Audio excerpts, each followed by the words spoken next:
Hello everyone, welcome to MK's BioVision. Today our topic of discussion is RNA polymerase. In short we call it RNAP. This is one of the versatile enzyme. This enzyme causes transcription. It produces RNA from DNA. It produces RNA from DNA. Since it uses DNA template for RNA formation, it is also known as DNA dependent RNA polymerase or DNA directed RNA polymerase. This enzyme is also present. This enzyme is universally present. It is present in prokaryotes as well as eukaryotes. Eubacterial RNA polymerase was for the first time discovered in E. coli by Samuel W. Wyss and Gerard Hurwitz in the year 1960. This single RNA, here is a single RNA polymerase in E. coli that produces all kinds of RNAs, mRNAs, ribosomal RNAs, transfer RNAs, all kinds of RNAs are produced by the same enzyme. There is a single RNA polymerase in E. coli. In eukaryotes, various kinds of RNA polymerase are found. RNA polymerase 1, RNA polymerase 2, RNA polymerase 3, RNA polymerase 4 and RNA polymerase 5. RNA polymerase 1, 2 and 3 are the nuclear polymerases.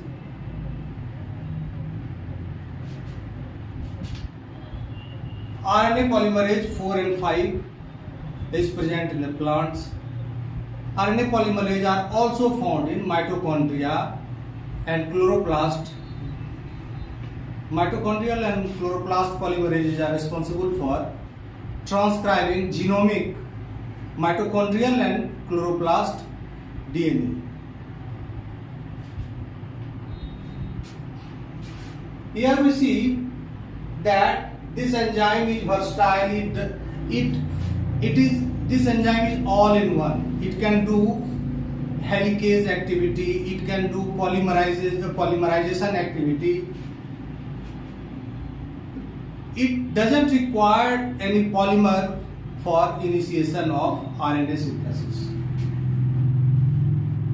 We know that transcription is a local process. It doesn't involve entire genome. It occurs in the segment of DNA where genes are present. तो यहाँ हम देखते हैं कि gene का केवल promoter reason दिया हुआ है. हर जीन में पहले प्रमोटर होता है, उसके बाद स्ट्रक्चरल जीन्स होता है. स्ट्रक्चरल जीन्स होता है, पॉलीसिस्टोनिक कंडीशन पाए जाते हैं, कई जीन क्लस्टर में पाए जाते हैं प्रोकैरियोट्स में और यूकैरियोट्स में. जनरली एक सिंगल जीन हर प्रोमोटर के साथ जुड़ा रहता है, सिंगल जीन जुड़ा रहता है. यहाँ एक प्रोमोटर है. ये we are discussing the eubacterial RNA polymerase. This is also a eubacterial promoter. चूंकि प्रोमोटर पर आरएनए लग के आरएनए का सिंथेसिस कराता है. This is the attachment site of the RNA polymerase. Promoter में ये जो सीक्वेंस होता है, ये प्रोमोटर का सीक्वेंस है, ये ISS है. This sequence is called initiation start site. Initiation start site. This is +1 single यहां से होता है और उसके बाद ये आप उधर डाउन स्ट्रीम सिंथेसिस करता है स्ट्रक्चरल जीन का. This is the promoter region. This is the promoter region. In E. coli, there are two elements in this promoter. These elements are represented as -10 box and -35 box. -10 box and -35 box. These two boxes have two different 6 base pair consensus sequences. Here 6 base pair consensus sequence है TAT AAT and here consensus sequence है TTGACA. This consensus sequence is also known as Pribnow box. It is named after the name of the scientist who discovered it. There is special region. Special इस दोनों के बीच में -10 और -35 reason के बीच में special region होता है 16 और 10 न्यूक्लियोटाइड का एक स्पेशल रीजन होता है that is non consensus region. इसमें you can see variations. This consensus sequence, ये जो कंसेंसस सीक्वेंस है और एग्रीमेंट सीक्वेंस है, इसमें ज्यादातर प्रमोटर अराउंड 52 इकोलाई के प्रमोटर्स का स्टडी किया गया है और जब उसका सीक्वेंस एनालिसिस किया गया है तो सभी में मोटे तौर पर ये दोनों सीक्वेंस पाया गया है. There might be some variation in दो सीक्वेंसेस बट एक या दो न्यूक्लियोटाइड का ही वेरिएशन होता है, अदरवाइज ये सीक्वेंस सभी में पाया जाता है. इससे ये समझा जा सकता है कि प्रमोटर के रीजन में ये दोनों सीक्वेंस का होना आवश्यक है आरएनए पॉलीमरेज के अटैचमेंट और एक्टिविटी के लिए. तो ये दोनों पहले वाले को प्रिब्नोव बॉक्स कहते हैं और ये वाले को -35 बॉक्स कहते हैं इधर. और इधर हम चले आते हैं तो लगभग 52 बेस पेयर इधर एक अपस्ट्रीम एलिमेंट होता है. अपस्ट्रीम एलिमेंट होता है that also acts as enhancer, जो कि ट्रांसक्रिप्शन को बढ़ाता है, वो इंटरैक्ट करता है आपके डीएनए पॉलीमरेज के साथ, ये इंटरैक्ट करता है.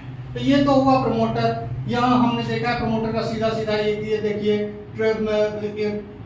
ट्रांसक्रिप्शन इनिशिएशन साइट है, ट्रांसक्रिप्शन इनिशिएशन साइट है और यहाँ -10 यहाँ 55. यानी कि ये जो आरएनए पॉलीमरेज है इतने बड़े stretch of DNA base pair को ये कवर करता है -55 टू -22 -10 और इतने बड़े सेगमेंट को 70 टू 80 न्यूक्लियोटाइड हम इसको करते हैं. यहां से यहां काउंट करें तो it is around 70 to 80 base pair. यहां 70 टू 80 बेस पेयर का ये है.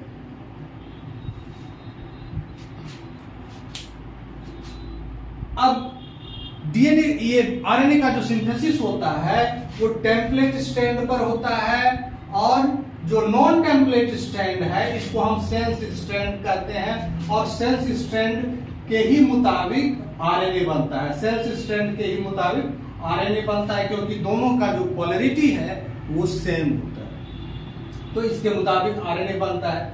यहां हम ये तो हुआ प्रोमोटर रीजन की बात और ये हुआ आरएनए पॉलीमरेज.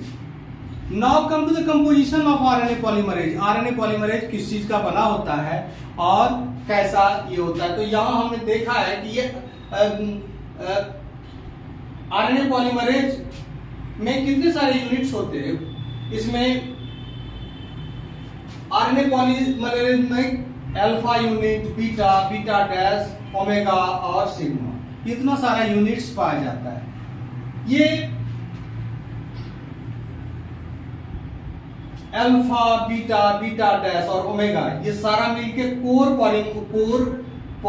पॉलीमरेज बनाता है. इसको कोर पॉलीमरेज एंजाइम कहते हैं. इसमें बीटा डैश अल्फा 2 अल्फा सब यूनिट्स है और यहाँ ओमेगा है. ये कोर एंजाइम है and this is sigma factor.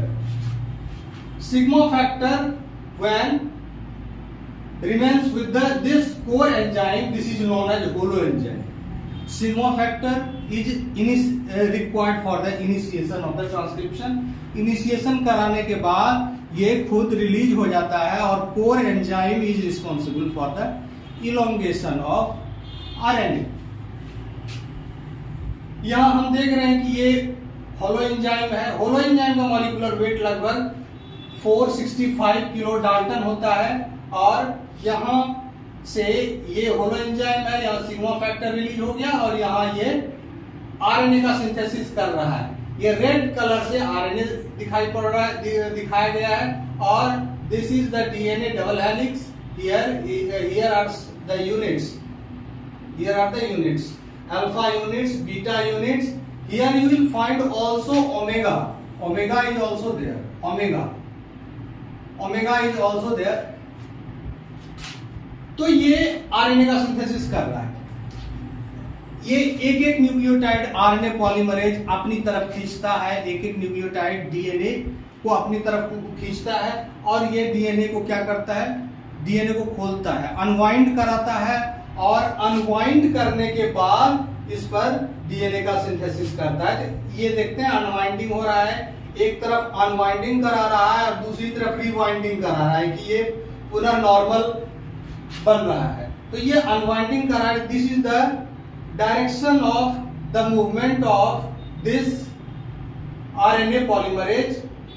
ये वाला एंटीसेंस स्ट्रैंड है, यानी कि टेम्पलेट स्ट्रैंड है, जिस पर आरएनए का सिंथेसिस हो रहा है, और आरएनए का सिंथेसिस जो होता है वो 5 प्राइम 3 प्राइम डायरेक्शन में हो रहा है। 3 प्राइम डायरेक्शन में जो हाइड्रोक्सिल ग्रुप है उसका एक्सटेंशन हो रहा है, और ये इस तरह से इसका इलॉन्गेशन ये आरएनए पॉलीमरेज करा है। अब ये आरएनए पॉलीमरेज में देखते हैं कि कई तरह के सब यूनिट्स हैं, and each subunits of the RNA polymerase has a different role. Here you see alpha subunits, beta, beta dash, omega and sigma. Alpha का काम है this is the alpha subunits is required for assembly of core enzymes on promoter. It interacts with upstream element. ये क्या करता है कि RNA polymerase upstream element यहाँ जो है, ये तो प्रमोटर रीजन है, यहाँ बाइंड करता है, लेकिन ultimately this RNA polymerase covers this region also, and it interacts with upstream elements, and upstream elements interaction with the upstream elements enhances the rate of transcription, यानी कि it increases the rate of transcription, और जो copy के mRNA के बनने का speed है वो तेज हो जाता है।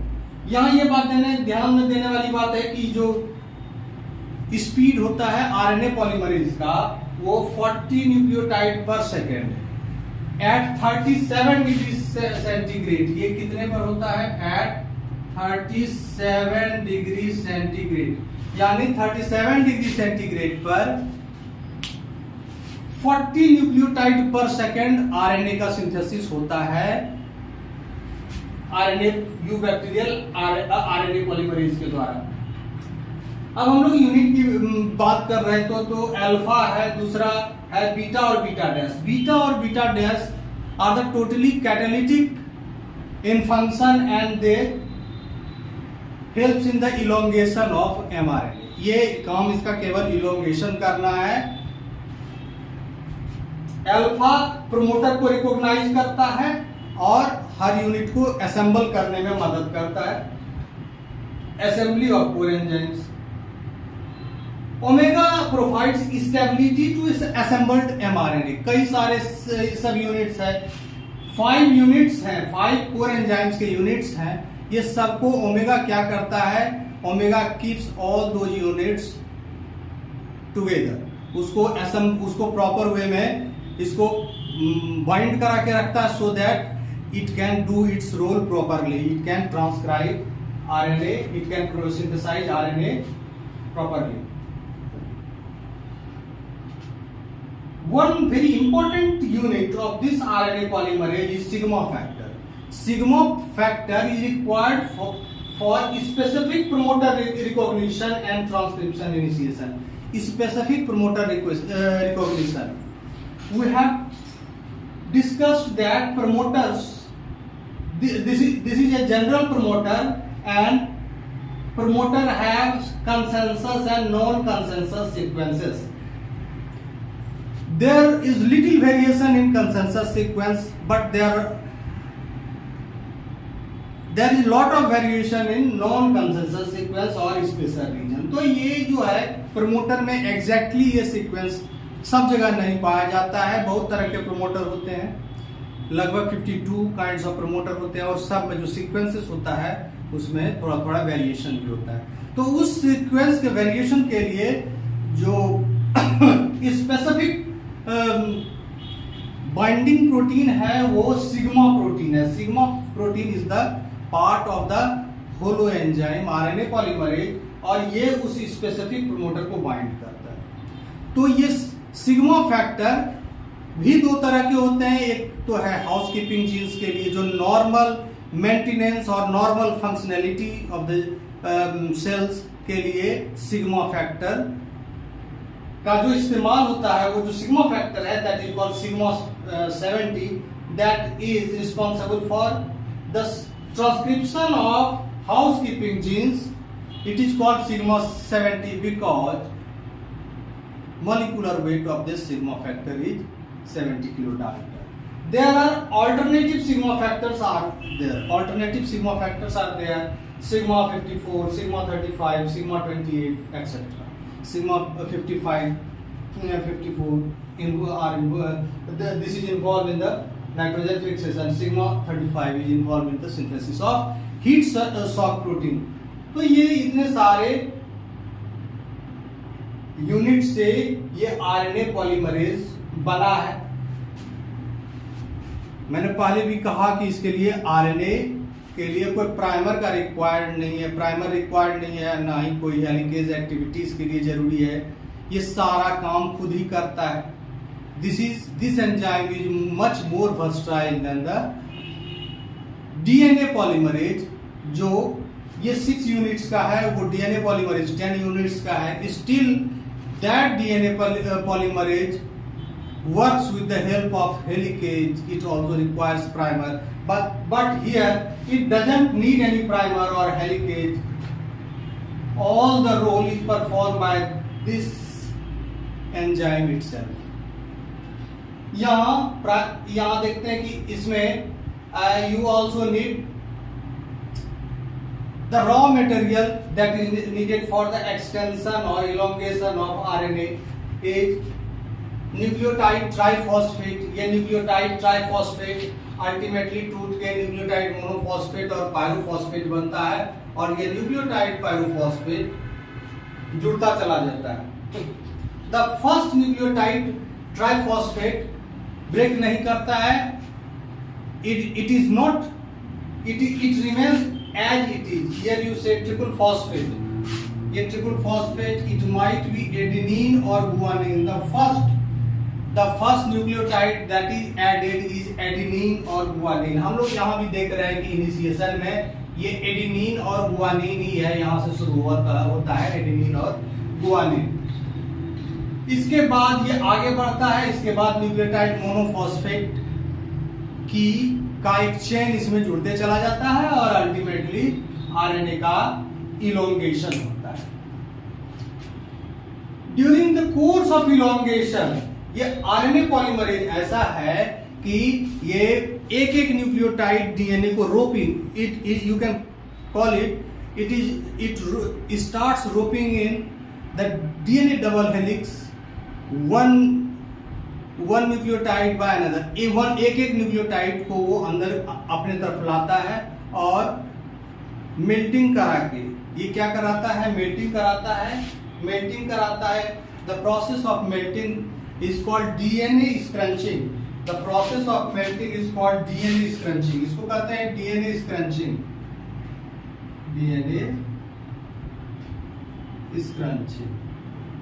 ये एक प्रोसेस है जिसमें सिग्मा फैक्टर के हटने के बाद डीएनए डबल हेलिक्स खुल जाता है और उसमें आरएनए का सिंथेसिस होता है. तो इसको कहते हैं डीएनए स्क्रंचिंग. और डीएनए स्क्रंचिंग से क्या होता है कि डीएनए डबल हेलिक्स खुलता है और इसको हम क्या कहते हैं, ओपन बाइनरी कॉम्प्लेक्स कहते हैं. उसके बाद टर्नरी कॉम्प्लेक्स होता है जिसमें आरएनए का सिंथेसिस होता है. तो इस तरह से ये आरएनए पॉलीमरेज ये काम करता है. अब ये देखना है कि ये सारे जो यूनिट्स होते हैं आरएनए पॉलीमरेज के, आखिर ये यूनिट्स कहां से आते हैं. How different units of RNA polymerase are produced. तो ये भी एक जीन से प्रोड्यूस्ड होता है. ये भी एक जीन से ही बनता है, that is called RPO gene, that is called RPO gene. RPO gene, RPO RNA polymerase gene के द्वारा होता है। ये जो आरएनए पॉलीमरेज जीन होते हैं कई तरह के होते हैं, A, RPO A, RPO B, RPO C, RPO D and RPO C, RPO D and RPO Z. तो इस तरह का ये कई आरपीओ जीन्स होते हैं जो ये सब यूनिट्स बनाते हैं। ये इसी जीन के एक्सप्रेशन से डिफरेंट सब यूनिट्स ऑफ आरएनए पॉलीमरेज बनता है। यहां एक बार ये ध्यान देने वाली बात है कि एक बार आरएनए पॉलीमरेज के सारे यूनिट्स यहां असेंबल्ड हो जाते हैं और फाइनली जब आरएनए का टर्मिनेशन होता है, चाहे वो रो डिपेंडेंट हो या रो इंडिपेंडेंट हो, टर्मिनेशन के बारे सारे के सारे जो यूनिट्स होते हैं वो डीअसेंबल कर जाते हैं, यानी सभी अलग अलग हो जाता है, सभी अलग अलग हो जाता है। फिर वो किसी नए प्रमोटर पर जाके असेंबल करता है और ये स्ट्रक्चर होलो एंजाइम बनाता है और फिर आरएनए का सिंथेसिस करता है। तो टर्मिनेशन जब होता है तो ये सारे यूनिट्स अलग हो जाते हैं, alpha, beta, beta dash, omega, sigma तो पहले ही अलग हो जाता है। तो ये सारे डीअसेंबल करते हैं और इनिशिएशन के समय ये प्रमोटर पर एक सारे एंजाइम्स जुड़ते हैं। उसके बाद जिस समय शुरुआत में जुड़ता है that is called closed binary complex, उसके बाद ओपन बाइनरी कॉम्प्लेक्स बनता है, इलोंगेशन के दौरान टर्नरी कॉम्प्लेक्स बनता है और फाइनली टर्मिनेशन होता है। इसको हम लोग नेक्स्ट वीडियो में देखेंगे इसके बारे में। तो फिलहाल आई थिंक कि हम लोग इसको समझ चुके हैं कि ये कैसे आरएनए पॉलीमरेज कैसे काम करता है, कैसे ये प्रमोटर को ज्वाइन करता है, what are the elements of promoter. ये एक प्रोकैरियोटिक प्रमोटर जो होता है उसके क्या क्या फीचर्स हैं, Pribnow box, -35 box, upstream elements, spacer, consensus sequence, non consensus sequence, सभी का क्या रोल है, आरएनए पॉलीमरेज कैसे काम करता है, डीएनए स्क्रंचिंग क्या है, सिग्मा फैक्टर क्या है और सिग्मा के मतलब sigma factor, housekeeping sigma factor, alternative sigma factor, ये किस तरह से एंजाइम काम करता है, होलो एंजाइम क्या है और कोर एंजाइम क्या है। I think today's lecture is beneficial for you. Keep my channel subscribing and liking. Also press the bell icon. This will help us grow. Thank you. Bye.